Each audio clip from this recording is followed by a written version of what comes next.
Hi everyone, my name is Logan. I'm a themed entertainment enthusiast living in Southern California. I'm also, as you can probably tell, fat. It's not a bad thing, it's just who I am. But sometimes these two facts about me can conflict with each other, which is to say there are some rides at theme parks that I don't fit on. This normally is not an issue and usually only happens on older rides.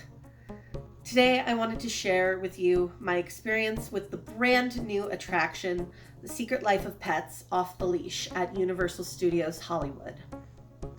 The ride officially opened Friday, April 16th with the reopening of the park, but I got to ride it on Thursday, April 15th at the Pass Member Preview Day.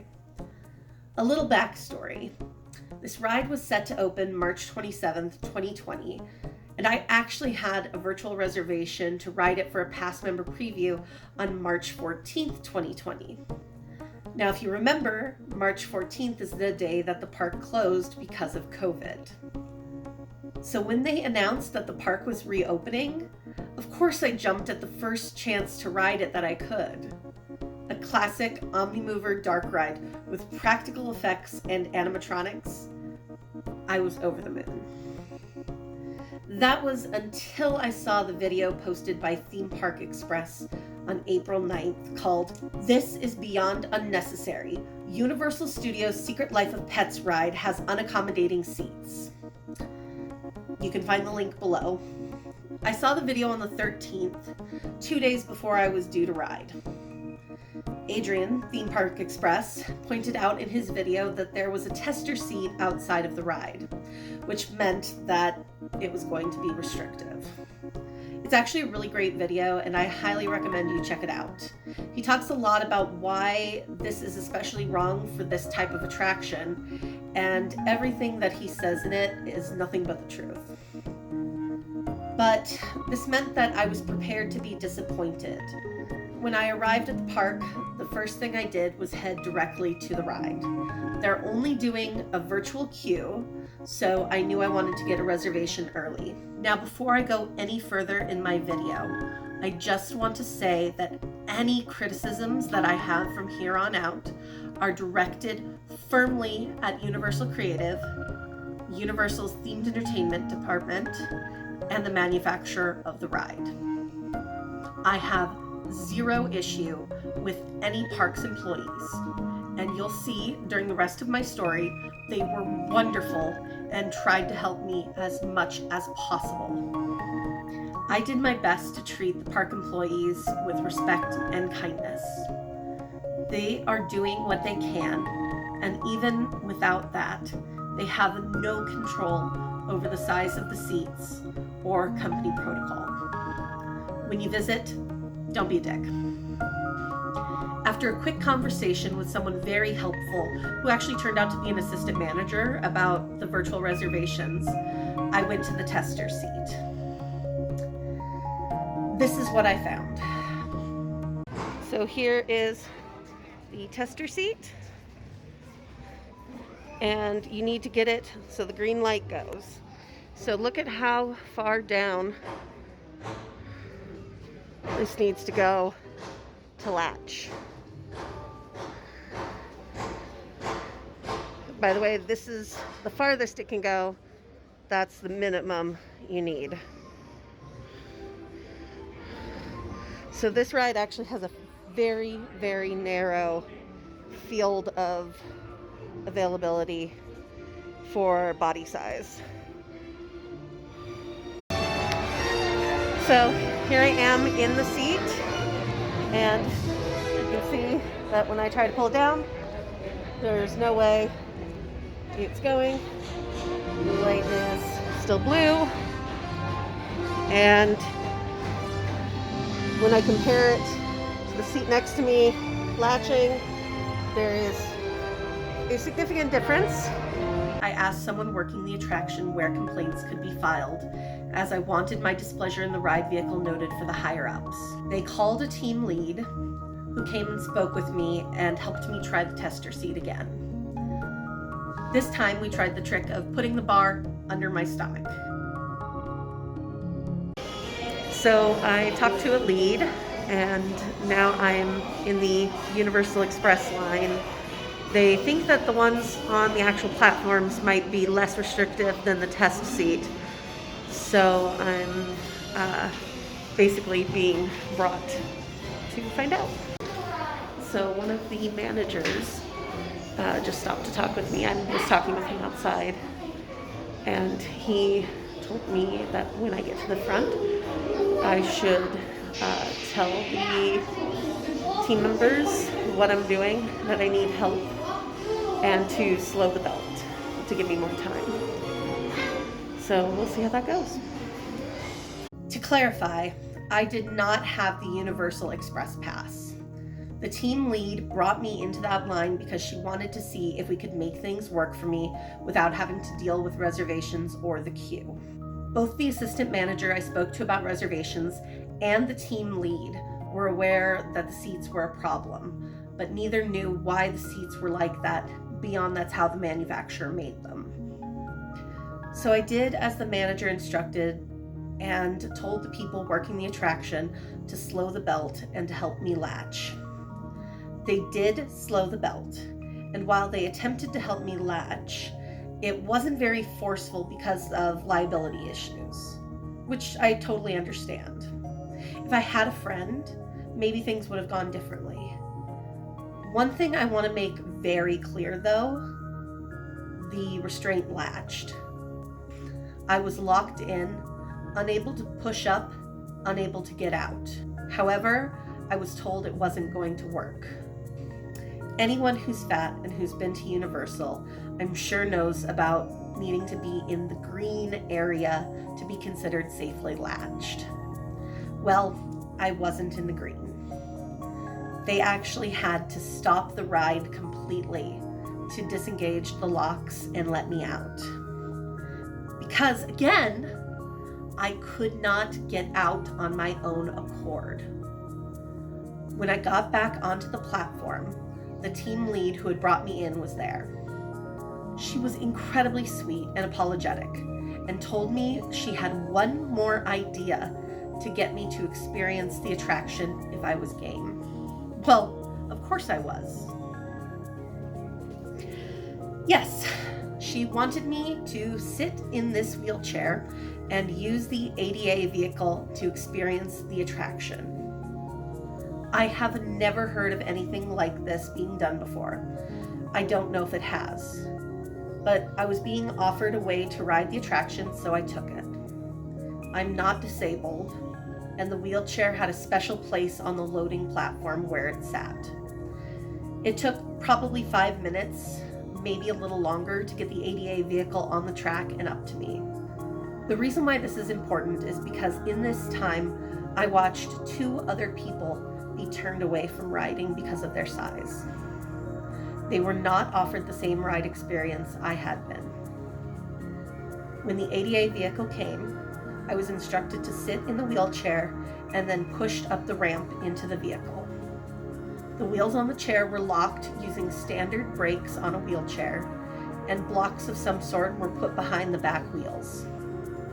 I then had a lap belt that went from the side of the companion seat, which was a standard seat for that attraction, to the other side of the vehicle. It's your standard seat belt, the kind where you pull on the yellow strap. Then the back ramp is closed behind you. The ride then proceeded exactly the same as any other ride vehicle, with the exact same ride experience. The only difference was, as normal with ADA vehicles, I was unloaded at the loading platform. A few things worth noting. First, the ride is really cute. I'm really glad to see Universal do a classic dark ride. The animatronics are adorable, and it does feel like the movies came to life. And I actually really love the inclusivity of the adoptions at the end of the ride. The vehicle in front of me was adopted by a family with 2 moms, and the vehicle behind me was adopted by a family of color. I want to see more like this from Universal, as long as they fix the seats. The only other ride that I have issue with at Universal Hollywood is Harry Potter and the Forbidden Journey. I have been relatively understanding about this. The ride car hangs, it has over-the-shoulder restraints, and with a 4-person capacity, it needs to be fairly balanced. I've heard, though, that the vehicles in Florida are more accommodating. In Universal Hollywood, you're recommended to try the tester seat outside if your waist is above 40 inches. The average waist size of a woman in the United States is 38.7 inches, according to the CDC. I can ride both the Mummy and the Flight of the Hippogriff without issue. It can be tight, but I don't need assistance, and I have never been turned away. The restraints on Off the Leash are almost identical to those 2 roller coasters, except they are even more restrictive. Jurassic World has 1 bar per row, which means the largest person determines how tight it is for everyone else. There is nothing that requires that each person be so tightly secured on Off the Leash. I have seen suggestions that this might be to keep people from touching animatronics, but even so, the addition of more range in the lap bars shouldn't affect the effectiveness of this. Also, the ADA vehicle is about a solid foot taller than the other ride vehicles. I'm sure to accommodate the ramp mechanics and other things. I mention this because the ride has a few different instances of motion sensing and mapping where you actually appear as a puppy ready to be adopted. I've seen it suggested that this might be why the vehicles are limited to the 2 sculpted seats instead of a bench like you would see on other Omnimover rides. I personally don't see if they're able to map a vehicle that's a different height with a non-exact seat, that they wouldn't be able to do this with a bench-style seat and potentially 3 riders. Also, at the Haunted Mansion in Disney World, the hitchhiking ghosts that follow you home are able to project animations over faces regardless of how many people are in the bench seats or where they're sitting. So this doesn't really seem to be a convincing argument for these restraints. One thing also worth noting, outside of size accommodation, is that having only 2 sculpted seats makes things incredibly difficult for families. It isn't always easy to ride in groups of 2. A single parent of 2 young children might be resistant to go on a ride where they couldn't all be in one vehicle. I'm sure they'd be even more resistant to letting their children ride without them if the parent is unable to ride due to their size. I can't really think of any other attractions at parks where a parent potentially can't observe their children. I can think of other dark rides that only fit 2 people, like Mr. Toad's Wild Ride, but there isn't a size restriction so that parents could technically follow in the car behind. If you can think of anything, please let me know. Lastly, and this is the most important thing for me to mention, just take a minute. Take 1 minute to think about how many people I witnessed not being able to ride. Myself included. That was 3 people in a 5 to 10 minute span. The park was open for 8 hours. This means anywhere from 150 to 300 people could have, in a single day, gotten as far as the platform before being denied. This isn't even talking about the people who tried the test seat and didn't even attempt to ride.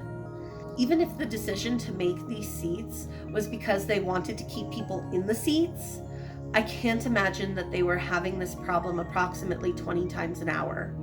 That's every 3 minutes. I also don't understand why rides are still being produced that aren't, right from the start, more accommodating of different body types. Secret Life of Pets Off the Leash could be fixed by simply making a lap bar that has a wider range of locking positions. This isn't hard. I went and complained at guest relations at the end of the night. I want Universal to get enough complaints that they realize this is unacceptable. Again, this has nothing to do with the incredible customer service that I got, and I'm not going to stop going to the park or being a pass member because of it. This has to do with the fact that the people making the rides think that it's okay to create something this unaccommodating in this day and age. I'm not sure if complaints will get Off the Leash fixed. Even if it does, it might take years until the ride needs maintenance.